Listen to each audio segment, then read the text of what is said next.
Maria Joaquina tem 11 anos e um sonho. Quem é ela e qual é o sonho dela, Fefito? Conta pra gente. Maria Joaquina é uma menina de 11 anos, lá do Paraná.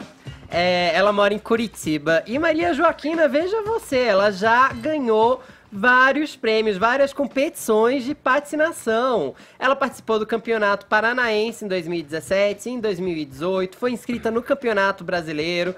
Ela chegou a colher uma medalha de prata no Campeonato Brasileiro e foi classificada junto com outras 4 meninas para o Sul-Americano de patinação desse ano. Que legal, né? Tudo certo. Se a Maria Joaquina não tivesse sido proibida, barrada pela Confederação Brasileira de Hóquei e Patinação e a Confederação Sul-Americana de Patinação, ambas presididas por um senhor chamado Moacir Neuechander Júnior, que negam a convocação e a inscrição dela no torneio. E aí você me pergunta, Fefito, por que essa garota de 11 anos não pode competir no Sul-Americano? Ela nem foi a medalha de ouro, ela foi medalha de prata. Ela tá junto de outras 4 meninas que competem em pé de igualdade com ela. Por que ela não pode? Eu te respondo, porque ela é uma menina trans. Ela é uma criança trans que ainda não desenvolveu, ainda não entrou na puberdade, portanto, antes que todo mundo já fique pensando, mas há uma vantagem porque ela nasceu com genitália masculina, hormônios masculinos e etc. Ela ainda não entrou na puberdade, portanto, ela ainda tem massa óssea, densidade e tudo mais equivalentes a de qualquer outra criança. Não há uma vantagem física nesse caso. O próprio Ministério Público já chegou a dar um parecer oficial para que ela mude de nome nos documentos, mas a Confederação Brasileira de Hóquei e Patinação e Sul-Americana de Patinação não consideram que ela pode se inscrever porque o documento ainda não foi mudado, única e exclusivamente por uma burocracia que a gente também pode chamar de quê? De má vontade. O que acontece é que a Maria Joaquina, que tem esse nome em homenagem a Maria Joaquina do Carrossel, aquela vilã que todo mundo gostava de odiar, assim, a do Cirilo.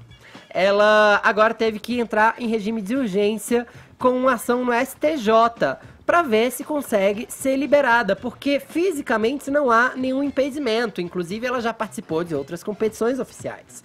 O que há de impedimento é única e exclusivamente um pedaço de papel. As pessoas alegam que não há preconceito, mas para você que não entende muito como funciona a transexualidade em crianças, eu vou tomar 2 minutinhos aqui, eu prometo parar de me alongar nessa questão, só para você entender um pouquinho como funciona isso. Tudo começa no útero, por volta da 10ª semana de gestação, as células que formam o feto desenvolvem a genitália. A princípio, um pênis vai indicar um menino, uma vagina uma menina. Tudo certo, não é? Só que lá pela 20ª semana, ou seja, 10 semanas depois, uma área do cérebro recebe uma descarga hormonal que aí sim vai definir a identidade dessa criança, como essa criança vai se sentir no futuro. E isso já está comprovado inclusive por um hospital referência aqui no Brasil, que é o Hospital das Clínicas, que tem um ambulatório transdisciplinar de identidade de gênero e orientação sexual, que é inclusive quem acompanha a Maria Joaquina. O Conselho Federal de Psicologia também compartilha dessa mesma opinião, assim como a Organização Mundial de Saúde, ou seja, a gente está aí amparado por órgãos muito importantes. Inclusive, a transexualidade já parou de ser tratada como patologia. Inclusive, olha só, tem mais estudos. Um estudo da Prince Henry Institute of Medical Research de Melbourne, na Austrália, trouxe alguns resultados bem relevantes sobre isso. De 258 indivíduos, sendo 112 transexuais, que nasceram biologicamente masculinos, o DNA das pessoas trans tem um gene receptor andrógeno mais longo, o que significa o quê? Que elas têm uma identidade mais fluida no fim das contas. Portanto, elas podem ter uma identidade dispar de seu sexo, como você se diz. Eu quero saber dos meus coleguinhas, essa questão tá longe de ser unânime, mas a gente acha que a Maria Joaquina ser barrada faz sentido ou não faz sentido? Não sei, mas eu fiquei pensando nessa questão que muita gente falou aqui a respeito da Tiffany, desse período da vida dela em que ela cresceu sob o efeito da testosterona, né? E aí eu fiquei pensando no caso, enfim, agora que a gente tem essa percepção e esse diagnóstico de crianças que são transexuais diagnosticadas, acompanhadas psicologicamente por médicos e tal, como é que a gente encararia isso? Porque aí realmente, como é que você... Qual é a diferença biológica aí, né? Existe alguma? Não existe? Estou falando aqui, eu acho que é um questionamento. E se ela já participou de... Também a questão do regulamento, né? Até para Tiffany, o regulamento permite que ela jogue na Superliga, mas ela vai poder ser uma atleta, sei lá, olímpica, ela vai poder ser chamada para a Olimpíada, eu não sei, tá tudo super nebuloso. No caso da Tiffany, em tese, sim, por documento, né? O documento dela já foi retificado, da Maria Joaquina não. Tem só uma coisa que eu queria acrescentar, Paulinha, que você me lembrou que eu esqueci de falar.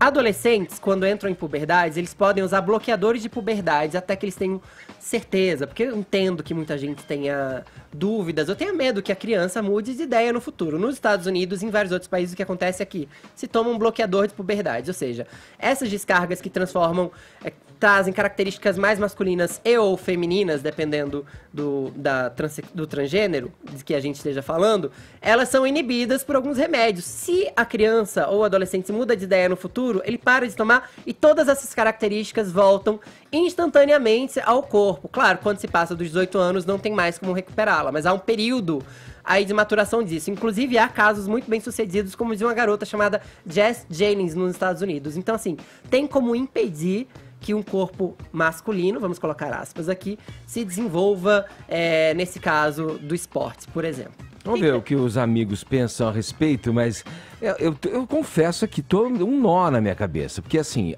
você colocou a questão da Tiffany, né?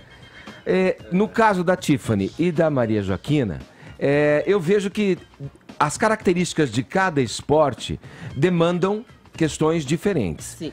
No meu olhar ali, pela observação da biologia e da formação que fez com que Tiffany tivesse características a partir do gene masculino ali. Fibras, construção óssea, musculatura, o que... Ela fez a transição mais tarde, né? Já adulta. O que conferiria a ela uma potência maior, uma força maior, um salto mais alto, enfim. No esporte vôlei, que é o esporte de Tiffany, eu acho que eu tenho essa questão, por isso que deu um nó. Porque agora na patinação artística, se você for considerar que a leveza, a destreza, a habilidade de movimentos, rapidez, agilidade, que conferem ali uma qualidade, digamos, que elevam a qualidade de um atleta da patinação, aí me deu um nó, porque além de ser um esporte também individual. Aí tem uma questão. Mas eu tô em nó, cara. Eu quero que minha cabeça tá meio... Porque você acha que são forças mais demandas equânimes, diferentes. é isso? Eu penso que tendo a achar que num esporte individual, no qual a força física talvez não seja o diferencial, aí eu me questiono, eu me coloco em xeque no meu argumento anterior. Só lembrando que a Tiffany perdeu densidade óssea. Ela salta menos do que algumas mulheres cis e ela não tá nem entre as 5 maiores jogadoras dessa liga, e o time dela nem tá entre os primeiros. Mas suscita uma discussão, Fefito. Sim, claro, não. Mas quanto diminuiu, mim, aí entra num campo que... Tem aquela questão, que é a questão de se você é uma mulher trans, né? E você é uma patinadora. No caso da Maria Joaquina, uma jovem patinadora. Então, qual é a categoria que você concorre? Para mim, eu acho que essa também é sempre a questão mais importante, como a da Tiffany, que é uma jogadora de vôlei, né? Então, até a gente fala, e aí? Não, se aposenta, vira secretária? Não vai poder ser jogadora? Eu acho que também tem essa questão.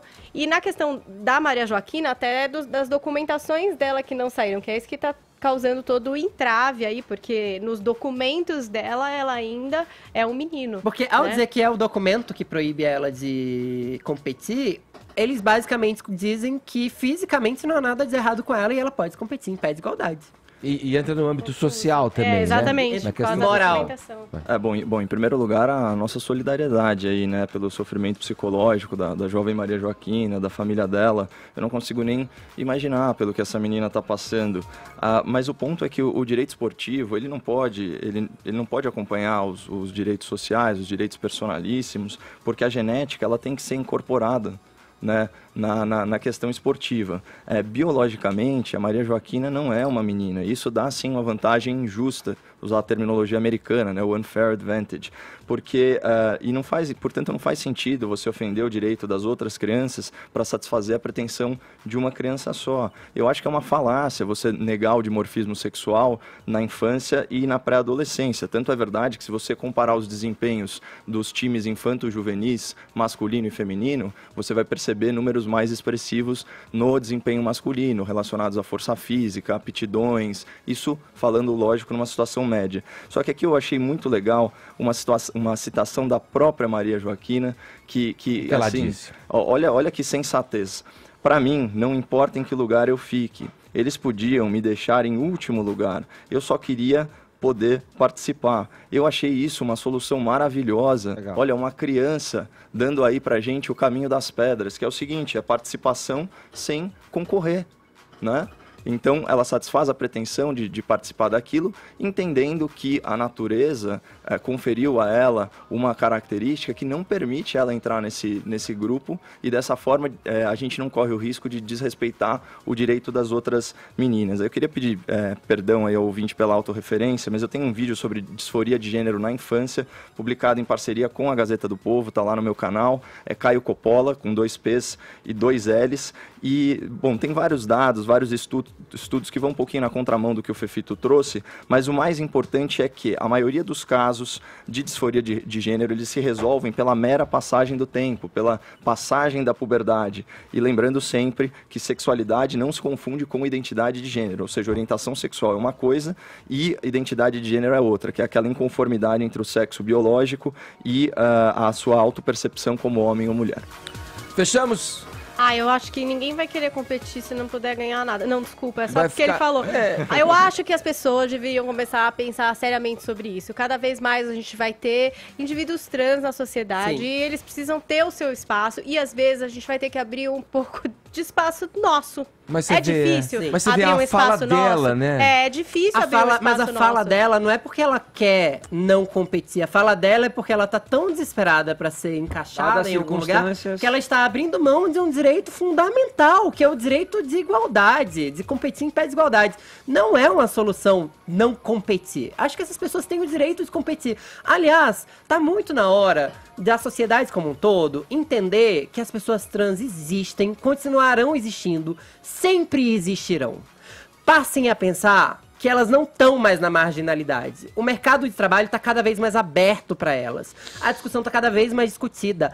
O lugar delas não é longe da sua visão. Mas é social, né, Fefito? Então, mas quer queiram, quer não, É. existem crianças trans. Quer queiram, quer não, existem Vão homens estar e em mulheres várias trans. áreas, vão estar em várias áreas, vão olha, estar atuando como esportistas, como profissionais. E Aprendam a gente tem que conviver com entender isso. ela. E assim, não adianta partir só do princípio de que, é injusto, porque o corpo isso e aquilo. Eu acabei de dar dados, eu acabei de dar estudos. Eu preciso, O que é Fefito. sua crença e o que é estudo é diferente.